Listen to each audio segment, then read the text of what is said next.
بسم اللہ الرحمن الرحیم یا ایھا الذین آمنوا کتب علیکم الصیام کما کتب علی الذین من قبلکم لعلکم تتقون آمنت باللہ صدق اللہ مولانا العظیم وبلغنا رسولہ النبی الکریم الامین مولا صلی وسلم دائما ابدا علی حبیبک خیر الخلق کلہم والحبیب الذی ترجى شفاعته لكل حول من الاحوال مقتحم۔ نہایتی قابل صد احترام بزرگوں، عزیزوں، دوستوں، آج کی یہ خوبصورت بزم درود و سلام کی یہ محفل ہمارے بھائی محمد شفقت چاولہ صاحب نے اس کا اہتمام و انتظام کیا۔ اللہ کریم اپنی پاک بارگاہ میں شرف قبولیت عطا فرمائے،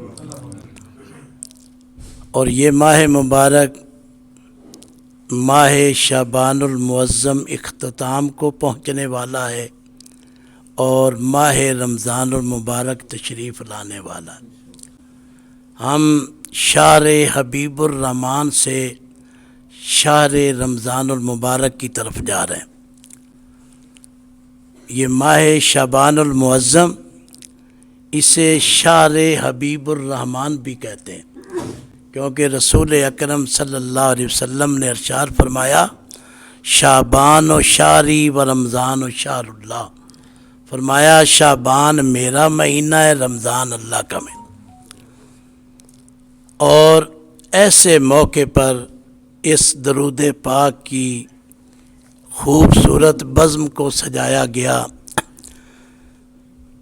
فضائل درود و سلام تو بہت زیادہ ہیں، یہاں میں ایک مختصر سا واقعہ حضرت امام حسن بصری رضی اللہ تعالیٰ عنہ، آپ کی خدمت کے اندر ایک بی بی آئی، کہنے لگی حضور میری بیٹی کا انتقال ہو گیا ہے اور میں چاہتی ہوں کہ میں اپنی بیٹی کو دیکھوں کہ وہ کس حال کے اندر ہے۔ تو حضرت امام حسن بصری رضی اللہ تعالیٰ عنہ آپ نے فرمایا بی بی عشاء کی نماز پڑھ کے 4 رکعت نفل ادا کرنا، ہر رکعت کے اندر سورہ فاتحہ کے بعد سورہ تکاثر پڑھنا، اور 4 رکعتیں پڑھنے کے بعد نبی کریم رؤوف الرحیم صلی اللہ علیہ وسلم پر درود و سلام پڑھتے ہوئے سو جانا، تجھے خواب کے اندر جو ہے وہ دکھا دیا جائے گا۔ وہ بی بی صاحبہ نے اسی طرح کیا، رات سوئی تو کیا دیکھا کہ اس کی بیٹی سخت عذاب کے اندر مبتلا ہے، گندھک کا لباس پہنے ہوئے، ہاتھوں کے اندر آگ کی بیڑیاں، پاؤں کے اندر بھی آگ کی بیڑیاں لگی ہوئی تھی۔ وہ بی بی نے دیکھا اور وہ انتہائی مغموم ہو گئی۔ صبح حضرت امام حسن بصری رضی اللہ تعالیٰ عنہ آپ کی خدمت میں حاضر ہوئی، عرض کی اے اللہ کے بندے، میں نے اپنی بیٹی کو اس حال کے اندر دیکھا ہے۔ آپ نے فرمایا بی بی کوئی صدقہ و خیرات کر، اللہ کریم جو ہے وہ کرم فرما دے گا، کیونکہ حدیث پاک ہے رسول اکرم صلی اللہ علیہ وسلم آپ نے ارشاد فرمایا صدقہ تو رد البلا، صدقہ آنے والی بلاؤں اور مصیبتوں کو جو ہے وہ ٹال دیتا ہے۔ بی بی کوئی صدقہ خیرات کر، اللہ کریم کرم فرما دے گا۔ اسی رات حضرت امام حسن بصری رضی اللہ تعالیٰ عنہ آپ نے خواب میں کیا دیکھا کہ ایک بہت خوبصورت باغ ہے، باغ کے اندر ایک تخت لگا ہوا ہے، ایک بچی اس تخت کے اوپر بیٹھی ہوئی، سر پہ نورانی تاج پہنے ہوئے ہے۔ تو جو ہی آپ نے دیکھا تو وہ لڑکی متوجہ ہوئی کہ حضرت آپ مجھے پہچانتے ہو، آپ نے مجھے پہچانا؟ آپ نے فرمایا بیٹی میں نے آپ کو نہیں پہچانا۔ اس نے کہا میں وہی ہوں جس کی والدہ آپ کے پاس آئی تھی۔ آپ نے فرمایا بیٹی والدہ نے تو کچھ اور ہی بیان کیا اور یہاں تو معاملہ ہی اور ہے۔ اس نے عرض کی حضور معاملہ اسی طرح کا تھا جس طرح میری والدہ نے دیکھا تھا۔ حضور ایک اللہ کے بندے کا قبرستان سے گزر ہوا، اس نے درود و سلام پڑھا، درود و سلام پڑھ کے قبرستان والوں کو ایصال ثواب کر دیا، تو اللہ تبارک و تعالی نے درود کی برکت سے جو ہے وہ ہمیں بخش دیا ہے۔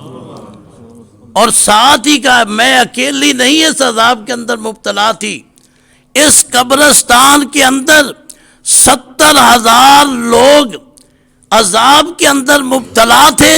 اللہ تبارک و تعالی نے اس اللہ کے بندے کے درود و سلام پڑھنے کے بعد اور ہمیں ایصال ثواب کرنے کے بعد اللہ نے سب پہ اپنا کرم فرما دیا ہے۔ تو لہٰذا یہ درود پاک یہ ایسی فضیلت والا کام ہے، ایسے اجر والا کام ہے، کیونکہ یہ وہ کام ہے جو رب بھی کرتا ہے، رب کے فرشتے بھی کرتے ہیں۔ نماز پڑھنا رب کا حکم ہے، رب کا عمل نہیں۔ روزے رکھنا رب کا حکم ہے، رب کا عمل نہیں۔ زکوٰۃ دینا رب کا حکم ہے، رب کا عمل نہیں۔ حج کرنا رب کا حکم ہے، رب کا عمل نہیں۔ لیکن درود و سلام ایسا عمل ہے جو پہلے رب کرتا ہے، بعد میں ہمیں حکم دیتا ہے۔ ان اللہ و ملائکتہ یصلون علی النبی یا ایھا الذین آمنوا صلوا علیہ وسلم تسلیما، کہ اے میرے بندے یہ درود و سلام وہ عمل ہے میں رب بھی پڑھتا ہوں، میرے فرشتے بھی پڑھتے ہیں، اے ایمان والو تم بھی میرے نبی پر درود و سلام پڑھو۔ تو لہٰذا مجھے بڑی خوشی ہوئی ہے کہ یہ آپ درود و سلام کی یہ محفل کو سجاتے، اللہ کریم اپنی پاک بارگاہ میں قبول فرمائے۔ تو لہٰذا اب ہم شہر حبیب الرحمن سے شہر رمضان کی طرف جا رہے ہیں، اور حقیقت یہ ہے ہماری خوش نصیبی ہے، ہماری خوش قسمتی ہے کہ اللہ تبارک و تعالی نے ہمیں زندگی میں ایک بار پھر ہمیں یہ مقدس مہینہ عطا فرمانا ہے۔ خوش نصیبی ہے، خوش قسمتی ہے، کیونکہ حضور علیہ الصلوۃ والسلام نے ارشاد فرمایا اگر تجھے رمضان کی فضیلتوں کا پتہ چل جائے تو تم تمنا کرو کہ کاش یہ پورا سال ہی رمضان المبارک رہے۔ اتنی بڑی فضیلت، اتنا بڑا مقام، اور یہ وہ مہینہ ہے جو چل کر ہمارے پاس آتا۔ اور رسول اکرم صلی اللہ علیہ وسلم آپ نے شعبان المعظم کے آخر کے اندر آقا علیہ الصلوۃ والسلام نے ایک طویل خطبہ جو ہے وہ ارشاد فرمایا۔ حضرت سلمان فارسی رضی اللہ تعالیٰ عنہ آپ اس حدیث کے راوی ہیں کہ رسول اکرم صلی اللہ علیہ وسلم نے فرمایا لوگو تم میں ایک بابرکت مہینہ تشریف لا رہا ہے، جس کی فضیلت یہ ہے کہ اگر کوئی اس مہینے میں ایک نفل ادا کرے گا تو گویا اس نے دوسرے کسی مہینے میں ایک فرض ادا کیا۔ جس نے ایک فرض ادا کیا وہ اس طرح ہے جس طرح اس نے کسی دوسرے مہینے میں 70 فرائض ادا کی۔ فرمایا اس میں ایک ایسی رات ہے جس رات کی عبادت 1000 مہینے کی عبادت سے بھی افضل ہے۔ اور فرمایا اللہ نے اس مقدس ماہ کے روزے جو ہیں وہ تم پر فرض فرمائے، اور جو کوئی بندہ اس مقدس ماہ کے اندر کسی کو روزہ افطار کراتا ہے تو رسول اکرم صلی اللہ علیہ وسلم نے فرمایا اتنا ثواب روزہ افطار کرنے والے کو ملے گا جتنا روزہ رکھنے والے کو ملے۔ فرمایا اس رکھنے والے کی ثواب میں کمی نہیں ہوگی، اللہ اپنے فضل سے، رب اپنے کرم سے، اپنی بارگاہ سے اتنا ہی صحابہ نے عرض کی یا رسول اللہ ہم میں سے ہر بندہ طاقت ہی نہیں رکھتا کسی کو۔ حضور علیہ الصلوۃ والسلام نے فرمایا کوئی ضروری نہیں کسی کو پیٹ بھر کر کھانا کھلائے۔ فرمایا اگر کوئی بندہ کسی کو ایک گھونٹ پانی سے یا ایک گھونٹ دودھ سے یا ایک کھجور سے کسی کو روزہ افطار کراتا ہے تو اس کو اتنا ثواب ملے گا جتنا روزہ رکھنے والے کو ثواب۔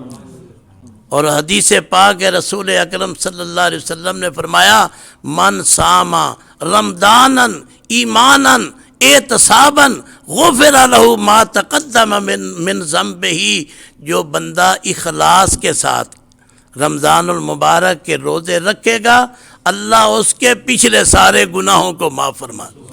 الصیام والقرآن یشفعان للعبد یوم القیامہ، رسول اکرم صلی اللہ علیہ وسلم نے فرمایا جب قیامت کا دن ہوگا رمضان بھی بندے کی شفاعت کرے گا، قرآن بھی بندے کی شفاعت۔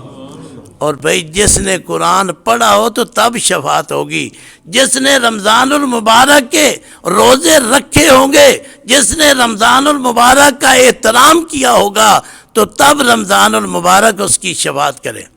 اور حدیث پاک ہے، رسول اکرم صلی اللہ علیہ وسلم نے فرمایا للصائم فرحتان، فرحۃ عند فطرہ و فرحۃ عند لقاء ربہ، کہ روزہ دار کو اللہ دوہری خوشیاں نصیب عطا کرتا ہے۔ للصائم فرحتان، دوہری خوشیاں، فرحۃ عند فطرہ، ایک خوشی تو اسے اس وقت جو ہے وہ نصیب ہوتی ہے جب وہ روزہ افطار کرتا ہے۔ آپ نے اس پہ تو غور کیا ہوگا، سب کچھ سامنے ہے، اللہ کی رضا کے لیے ہم رکے ہوئے ہیں، مشروبات پڑے ہیں، طرح طرح کے کھانے پڑے ہوئے ہیں، اور ہر بندہ ایک ایک منٹ کا انتظار کر رہا ہوتا ہے۔ جو اس منٹ کے انتظار میں مزہ ہوتا ہے وہ سارا سال مزہ ہی نہیں آتا۔ حضور علیہ الصلوۃ والسلام نے فرمایا للصائم فرحتان، روزہ رکھنے والے کو اللہ دوہری خوشیاں عطا کرتا ہے۔ ایک خوشی فرحۃ عند فطرہ، کہ جب وہ روزہ افطار کرتا ہے، اور فرمایا دوسری خوشی اسے کب نصیب ہوگی، فرحۃ عند لقاء ربہ، جب رب سے ملاقات کرے گا دوسری خوشی اس وقت اسے نصیب ہوگی۔ تو ہماری خوش نصیبی ہے، خوش قسمتی ہے، اللہ ہمیں پھر زندگی کے اندر، یہ رمضان تو قیامت تک آتا جاتا رہے گا، لیکن ہمیں اپنی زندگی کی خبر نہیں، ہمیں اگلے لمحے کی خبر نہیں، پتہ نہیں کون سا وہ وقت آ جائے، کون سا وہ لمحہ آ جائے، کیونکہ اذا جاء اجلہم لا یستاخرون ساعۃ ولا یستقدمون، کہ جب وہ وقت مقررہ آ جائے گا نہ ایک لمحہ آگے ہوگا نہ ایک لمحہ پیچھے۔ اس موقع کو غنیمت جانتے ہوئے ہم رمضان المبارک کے روزے رکھیں، اس کا احترام کریں۔ اللہ کریم ہم سب کو اجر عظیم عطا فرمائے۔ وآخر دعوانا الحمدللہ۔